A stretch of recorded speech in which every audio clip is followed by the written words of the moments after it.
नमस्कार, आप सभी का स्वागत है हमारे इस नए वीडियो में। इस वीडियो में आज हम बात करेंगे जो रिमेनिंग आर्टिकल्स थे हमारे। फर्स्ट पार्ट में हम लोगों ने 51 आर्टिकल तक देखा था, जो भी इंपॉर्टेंट आर्टिकल्स थे आपके एग्जाम पॉइंट ऑफ व्यू से। और आप प्रिपरेशन कर रहे हो फिर भी ना कर रहे हो फिर भी भारतीय संविधान के आर्टिकल्स के बारे में जानना आपको ज़रूरी है, हर एक इंसान के लिए। यहाँ पे आज हम लोग देखेंगे जो 51 के बाद जो हमारा आर्टिकल्स है उसके बारे में। जैसे कि मैंने लास्ट टाइम आपको पढ़ा बताया था, जिसमें कि आपका फर्स्ट पार्ट से लेकर के हमारा पार्ट 4A तक का जो आर्टिकल था, जो कि आपका 51A आर्टिकल था, यहाँ तक हम लोगों ने कंप्लीट कर चुका था। आज हम लोग पार्ट 5 का बात करेंगे और पार्ट 5 में आज हम लोग प्रेसिडेंट और वाइस प्रेसिडेंट के रिलेटेड जितने भी आर्टिकल्स हैं उसके बारे में आज हम लोग पढ़ेंगे। इसका मतलब है कि आर्टिकल हम लोग 52 से लेकर के आगे की ओर पढ़ेंगे।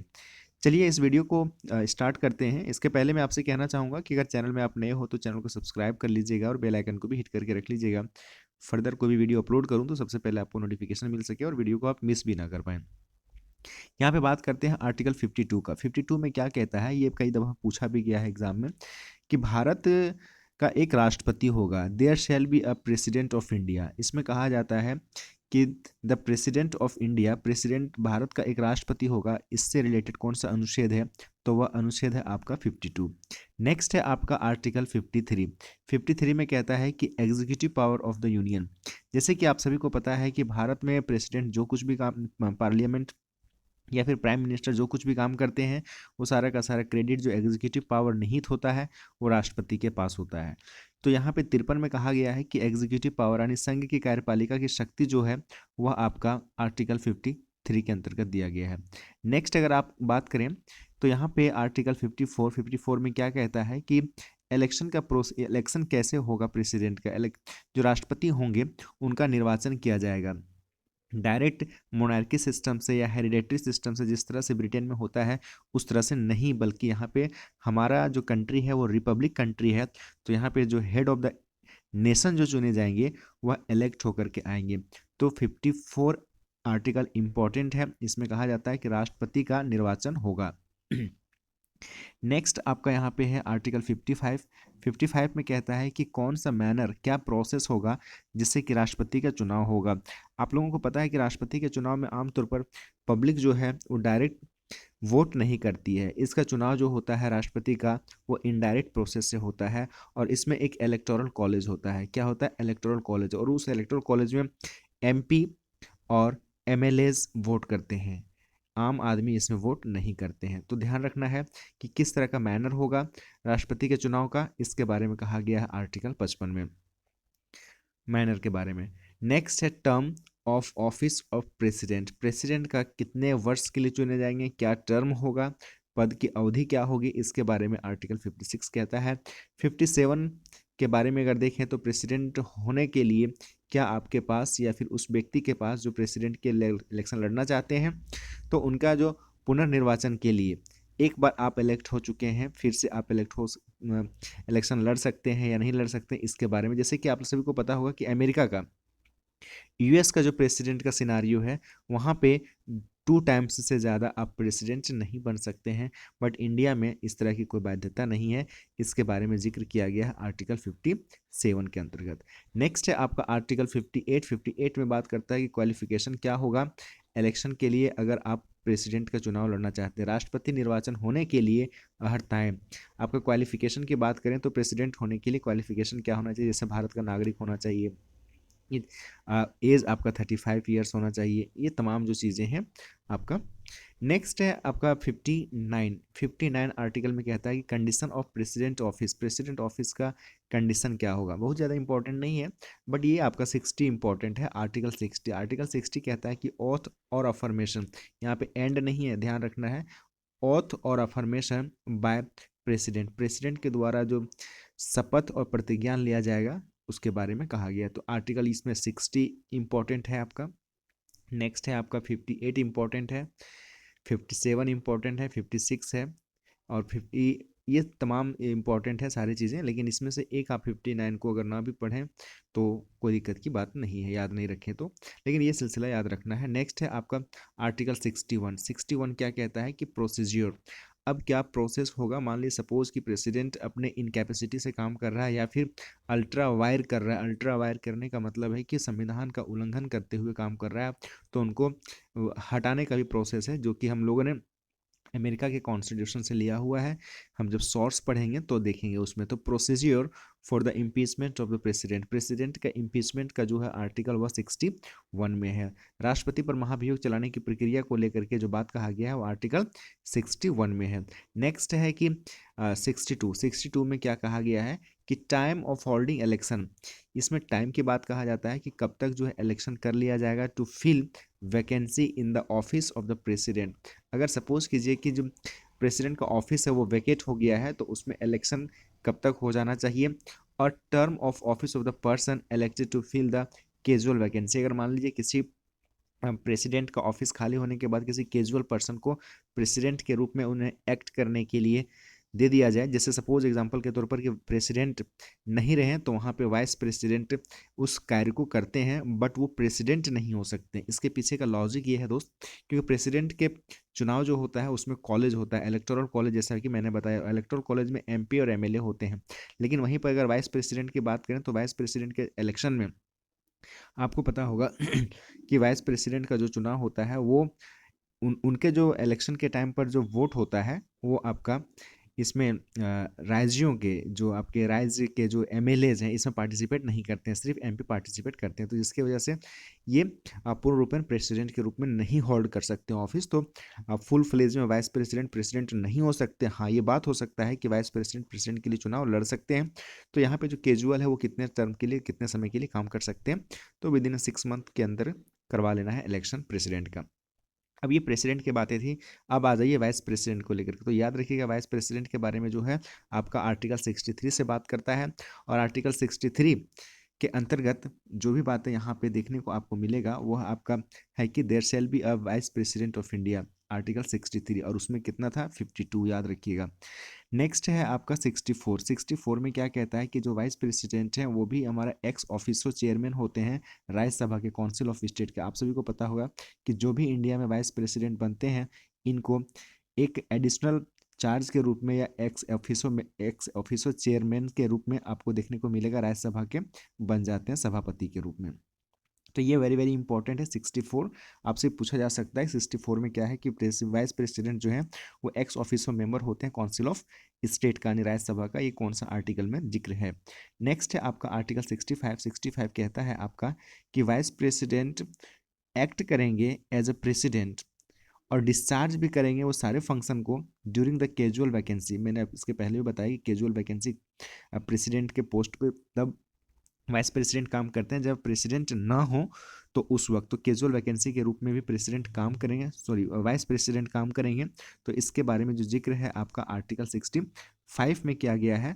और यह भी कहा जाता है कि ये कब तक जो प्रेसिडेंट हैं ये कब तक एब्सेंट रहेंगे तो कब तक काम कर सकते हैं, ये तमाम चीज़ों के बारे में आपका आर्टिकल 65 कहता है। 66 आर्टिकल क्या कहता है कि election of the vice president, vice president का इलेक्शन कैसे होगा इसके बारे में बात कहा गया। जैसे अभी मैंने आपको बताया कि प्रेसिडेंट के इलेक्शन में एमपी और एमएलए दोनों वोट करते हैं, बट आपका वाइस प्रेसिडेंट के केस में एमएलए वोट नहीं करते हैं। तो ये प्रोसेस के बारे में बताया गया कि कैसे होगा।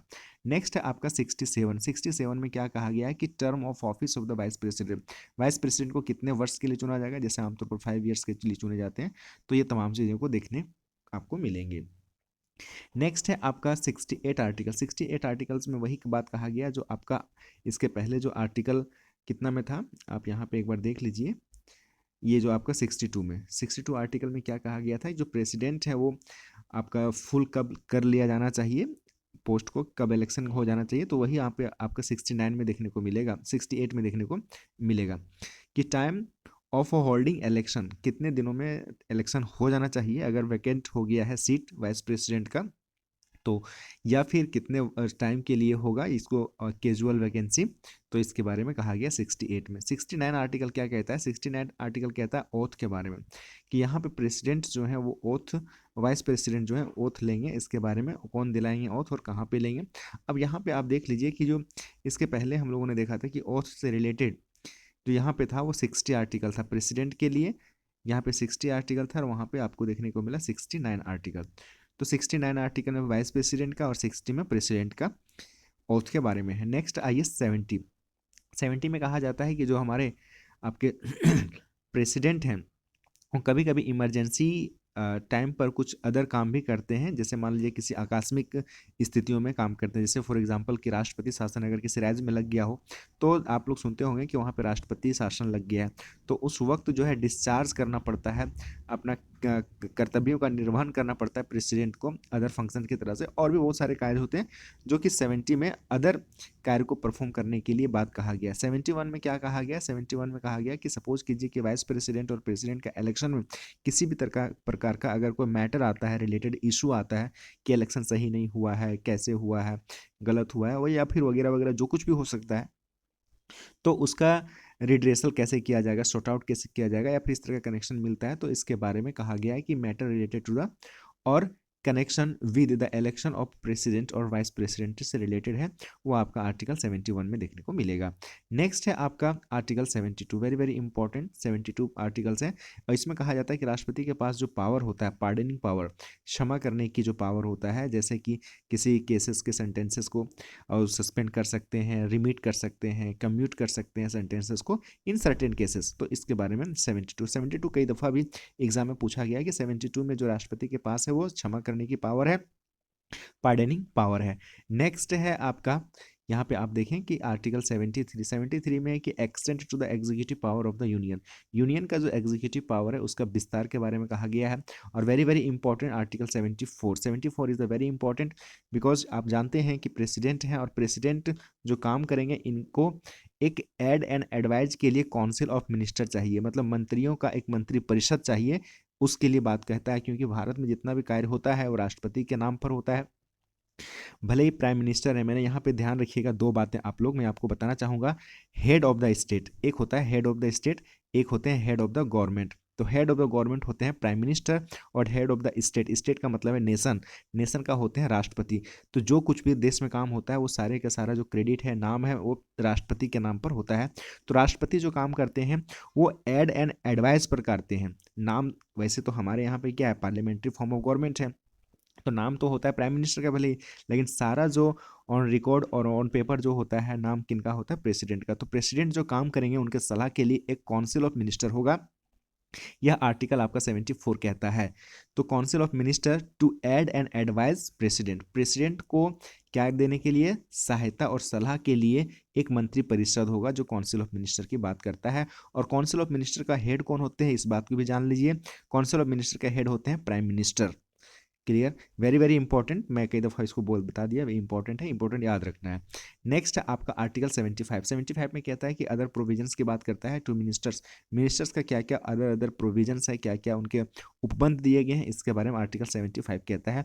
और आर्टिकल 75 में ही प्राइम मिनिस्टर के बारे में भी कहा जाता है, बट स्पष्ट प्राइम मिनिस्टर के लिए कोई आर्टिकल मेंशन नहीं है, लेकिन आप यहाँ पे देखेंगे आर्टिकल 75 में प्राइम मिनिस्टर के बारे में देखने को मिलेगा। नेक्स्ट है very important articles, article 76 attorney general. Attorney general कौन होते हैं, तो यूनियन गवर्नमेंट का चीफ लॉयर एग्जीक्यूटिव या चीफ लीगल ऑफिसर होते हैं, जिसको बोलते हैं अटॉर्नी जनरल। अटॉर्नी जनरल का आर्टिकल 76 है, वेरी वेरी इंपॉर्टेंट, इससे भी कई दफ़ा क्वेश्चन पूछा गया। जो मैं बता रहा हूँ इंपॉर्टेंट है, बहुत ही इंपॉर्टेंट है, वो अक्सर सवाल वहाँ से पूछ लिए जाते हैं।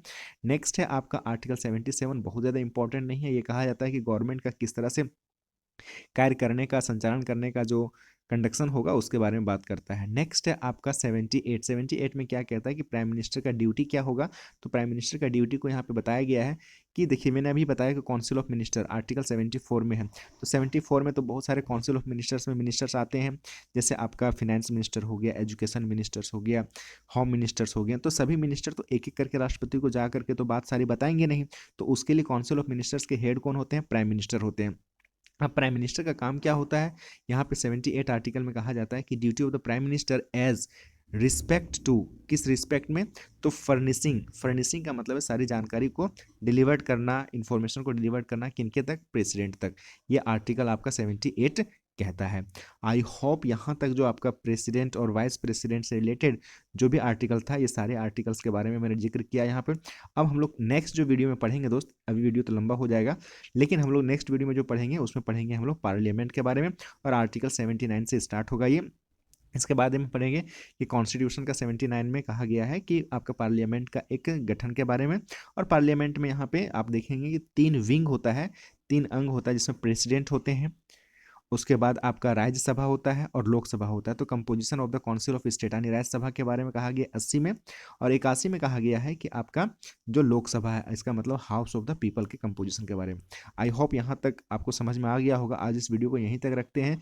वीडियो पसंद आया हो, अब कुछ इन्फॉर्मेटिव लग रहा हो, तो चैनल को सब्सक्राइब करते हुए बेल आइकन को भी हिट करना है, और वीडियो को लाइक करते हुए कमेंट्स भी कीजिएगा। आई होप, और नोट्स बनाते हुए आप लोग चलिए, अगर आप कॉम्पिटिटिव एग्जाम का तैयारी कर रहे हैं। और आर्टिकल से देखिए हर एक एग्जाम में सवाल आपको देखने को मिलेगा, तो मुझे उम्मीद है कि आप लोग नोट्स बनाते हुए भी चल रहे होंगे और अच्छे से प्रिपरेशन कर रहे होंगे। नेक्स्ट वीडियो में मैं बात करूंगा, मैं कोशिश करूंगा सारे आर्टिकल्स का जिक्र करते हुए, कुछ कुछ बातों को जोड़ते हुए मैं आप लोगों के साथ साझा करूँ सारी वीडियो को। तब तक आप लोग ख्याल रखिए। धन्यवाद। Thank you very much. All the best आप सभी को।